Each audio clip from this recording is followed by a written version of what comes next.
Yes, hello once again, and another warm welcome back to Classic Dirt Bike TV as we continue our brand new year here on my YouTube channel. And a quick hello to all of the brand new subscribers who have already signed up for 2024. I hope you enjoy all of the bikes and the vintage classics that we're going to bring you in 2024. So we're going to press on now with another British classic. Now, this is a bike that I filmed a few years back now, but it's certainly worth a look here on my YouTube channel. So let's dive straight into that video and take a look at Tom Lewis's 1965 Rickman Metisse 350 BSA.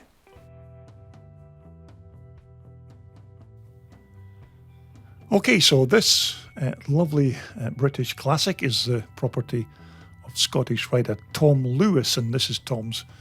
1965 Rickman Metisse 350 BSA. So the story behind this particular British classic dates back to a few years ago when Tom was still racing this bike with the Scottish Classic Motorcycle Racing Club, although since these pictures and video clips have been taken, I think Tom's more or less now retired from competitive racing, but as far as I know, he still takes his old BSA out for a spin from time to time just to make sure that all of its moving parts are still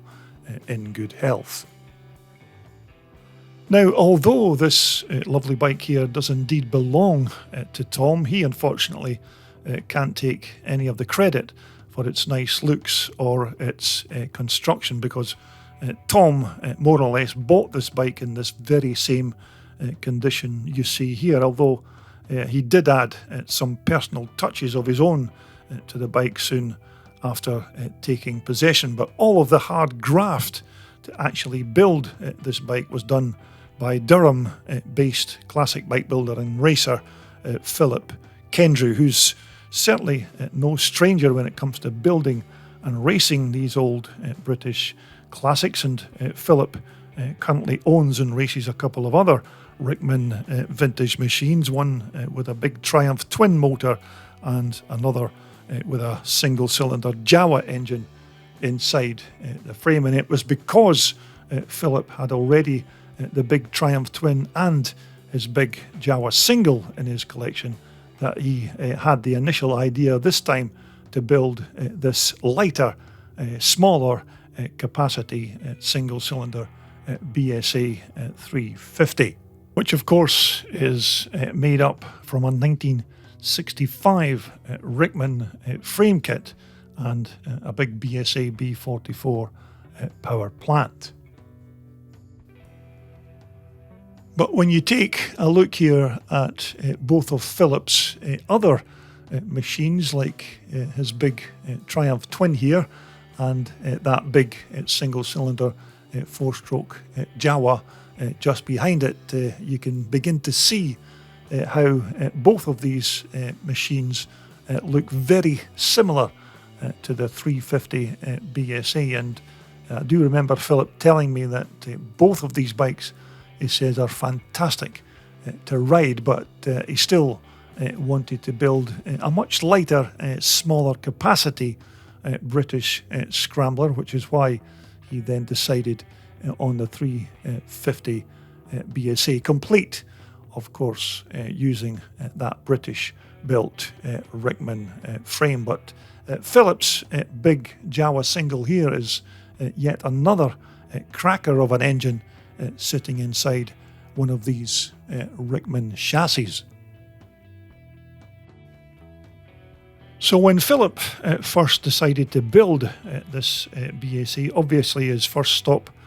was to try and source a decent Rickman chassis, and almost immediately he made a quick phone call to Adrian Moss at Rickman Motorcycles, and pretty soon a brand new nickel-plated frame kit, swing arm and bodywork panels all soon arrived so that Philip could begin his brand new build. Now, these Rickman frames, as you know, are super high quality, and they all come completely prepped and ready for you just to slot in the motor of your choice, which in our case here is the BSA B44 350. But Rickman, of course, can supply frame kits for many other makes and models of British made engines. Now, as with many of the other Rickman chassis, our BSA frame here has the oil for the engine housed in the frame, where it's then pumped around the engine and then back to the chassis through a return pipe on the side of this filler plug here on the top of the chassis backbone. Although, as I said, when you order one of these Rickman Metisse frame kits, they normally come complete with the swing arm, tank, seat and body panels, and then it's really just a case of fitting all the remaining parts like front and rear suspension, both wheels, and the rest of the smaller items like handlebars and controls, etc. Not forgetting, of course, your own personal choice of power plant, which naturally you've decided upon prior to you ordering the kit from the factory. But one little upgrade that Philip did do on this chassis prior to commencing the bike's construction was to manufacture and fit this alloy engine guard just to try and help to keep stones and other foreign bodies thrown up from that front wheel from hitting those precious BSA engine casings. Okay, now Philip seemed to have the skeleton for his brand new bike build, and even after he took delivery of the chassis kit, he still at that time didn't have an engine to put into it, although he'd already decided, of course, what kind of BSA motor that he'd be using. And to be fair, he did have a few bits and pieces lying around his workshop, but certainly not enough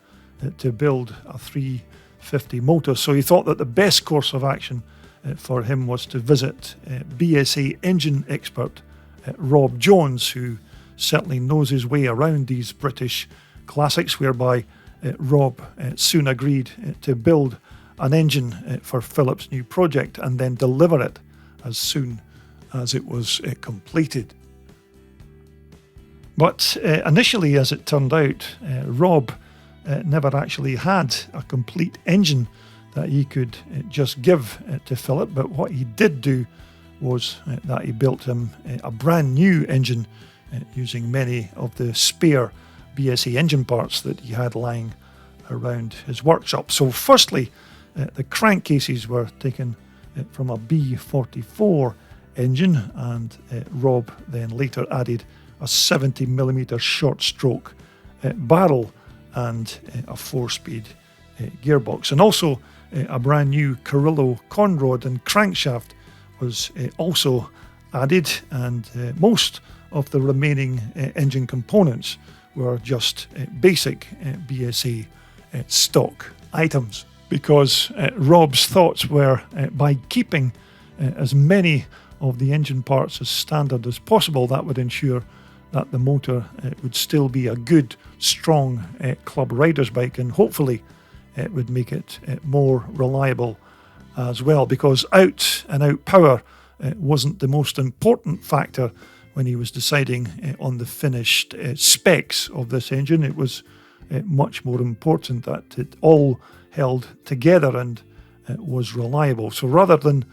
tuning the motor to the max to make it a methanol breathing monster, Philip just wanted the bike's power plant to be more user-friendly,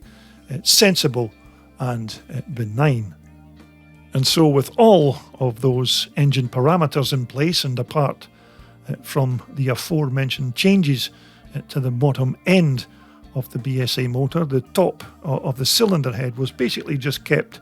in its stock trim with the standard cam and valves, etc. So what Rob then had to hand over to Philip to fit into his Rickman chassis was a completely new, rebuilt, strong and reliable BSA motor that would hopefully give years of trouble-free racing. Now, also added to that completed engine after it was bolted into its new Rickman chassis was a big bore two-piece custom-made exhaust system, which didn't really have a rear silencer as such, but it had this quite nicely shaped tail cone here instead. And of course, all of these parts were chrome plated as well. So when it comes onto the front suspension on these classic British-made BSA scramblers, more or less all of them opt to use these Italian Seriani type of forks, and of course these Seriani triple clamps or triple trees, or even yokes as they're sometimes known here in the UK. Although even by 1965 standards, these Italian Serianis were still quite good suspension units for their time, and in fact they're still very much sought after here in this modern day by classic bike builders who want period correct suspensions to fit onto their old vintage racers. And just like the other Italian Marzocchi suspension systems of the 1970s and 1980s, these Serianis once again were also used on many different makes and models of motorcycles down the years. So fitted here at the front of our BSA 350, it's a Grimeka hub and brake assembly, and naturally for the 1960s this is an old school drum brake assembly as well. But even although this is an antique motorcycle stopping system, for their day these drum stoppers still did a decent job of slowing or retarding these 1960s motorcycles. Although as we move on to this rear hub, which is actually a bona fide genuine Rickman hub and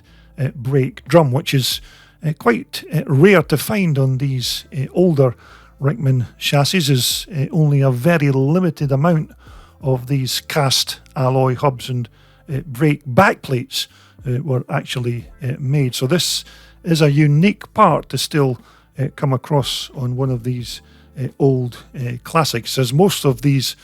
Rickman factory parts were really reserved for special bikes or bespoke projects. But there's certainly no question that these Rickman hubs are very well made, as you can see, and highly polished as well, just to add a little bit of bling to the overall appearance of the machine. But they blend in perfectly with that nice nickel-plated Rickman chassis. Now, as you'd expect, both of the front and this rear wheel are brand new alloy Spanish Acront wheels, relaced of course with brand new heavy duty spokes onto this Rickman hub here at the rear, and of course the Grimeka one fitted onto the front. And the build of both of the bike's wheels were finished off by fitting a pair of soft compound Michelin Starcross motocross tyres, which are perfectly suited for one of these old vintage off-road racers. So way back in the 1960s, it probably more than likely would have been just a basic pair of rear dampers that would have been bolted onto this bike, maybe something like a set of old girdlings or something similar to that, which for their time weren't exactly considered high tech, but just pretty basic motorcycle dampers. But of course, thanks to these modern times, the sky's the limit now when it comes to choosing what kind of rear suspension that you want to fit to your particular Rickman scrambler. And Philip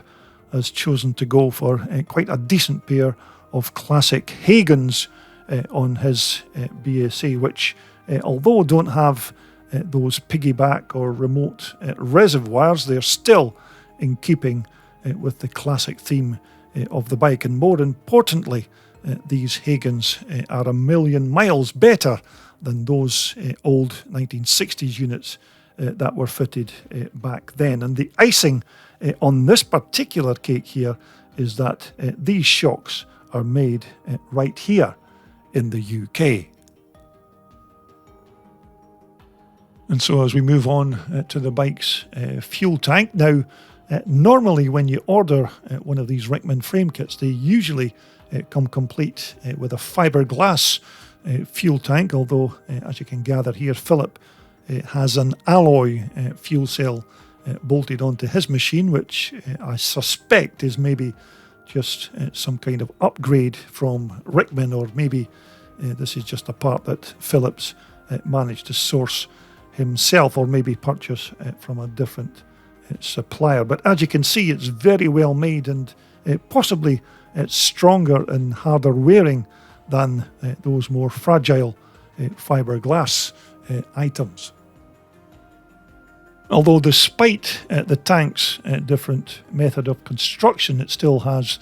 that Monza style locking fuel cap there on the top, just like the original Rickman fiberglass items. And actually, if you take a look at the bottom edge of this alloy fuel cell, you can see that it also has a twin petrol feed to that single Amal concentric carburetor, which I can only imagine that it's to enable the carburetor to be fed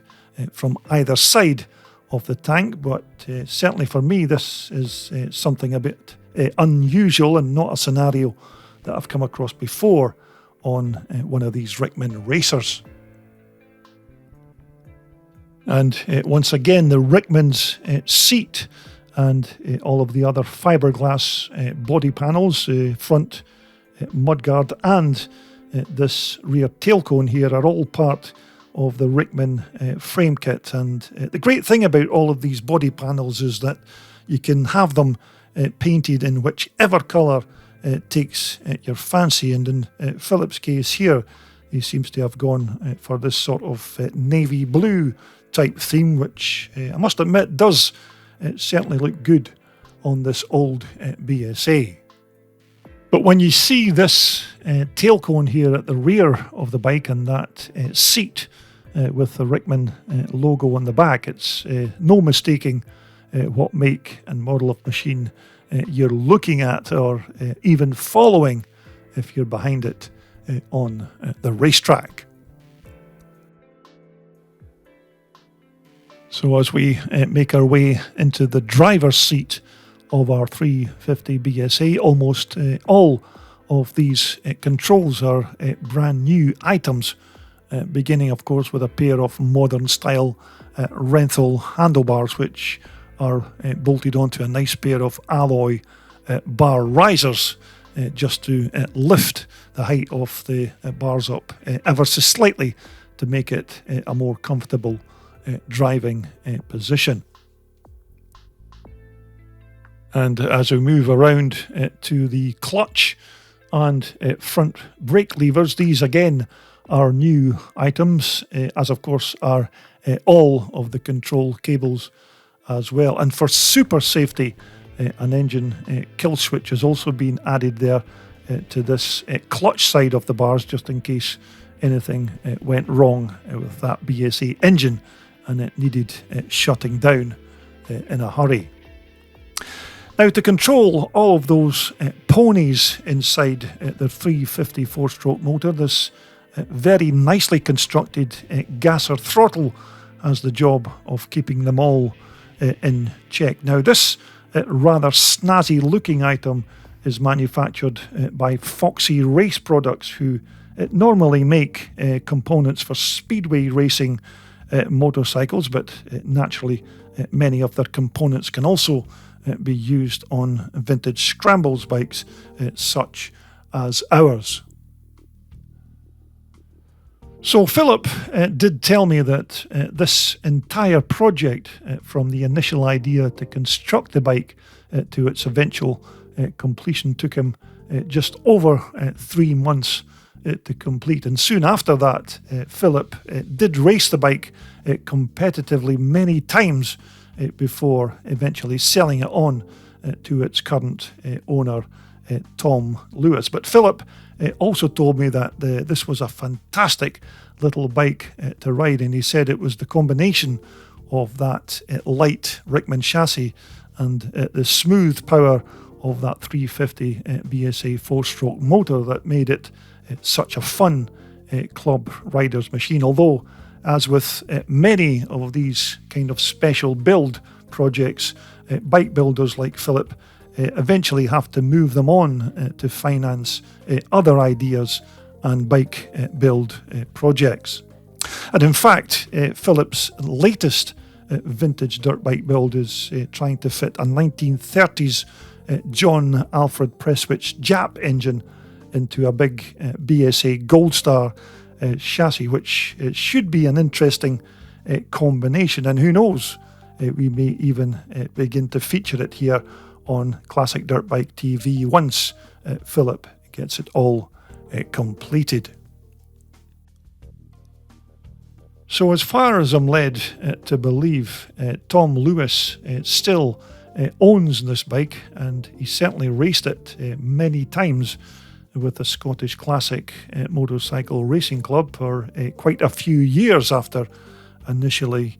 purchasing it from Philip Kendrew. And I'm almost certain that Tom is now retired from competitive racing, but whether he even still owns this bike, I'm not exactly sure. Although I do remember that there were some rumours a few years ago that he was thinking about selling the bike on, but again, those rumours were not really confirmed because these pictures were taken some time ago. But certainly the full credit has to go to Philip Kendrew for putting this bike together in the first place, and this is just one example of the kind of machine that you can build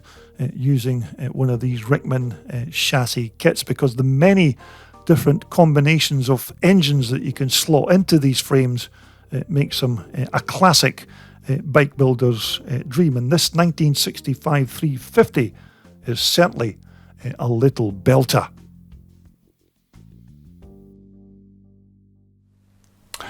So there you have it, another nice British classic there. That's Tom Lewis's lovely 350 Rickman BSA, a bike, of course, as I mentioned, that was built originally by Philip Kendrew. So we're going to continue our theme of looking at British classics when we return for our next video posting here on my channel. And coming up next, we'll be taking a look at this beautiful 1968 500 Shenny BSA. Now, this is another bike that I captured a few years back at a scramble at Lockerbie. So we're going to take a look at this lovely Shenny machine when we return for my next video posting. But until the next time, everybody out there, continue to be safe and well if you're out there riding those old vintage classics, and I hope to see you back here again very soon so we can talk about more of this old school vintage iron right here on your #1 and favourite Classic Dirt Bike TV channel.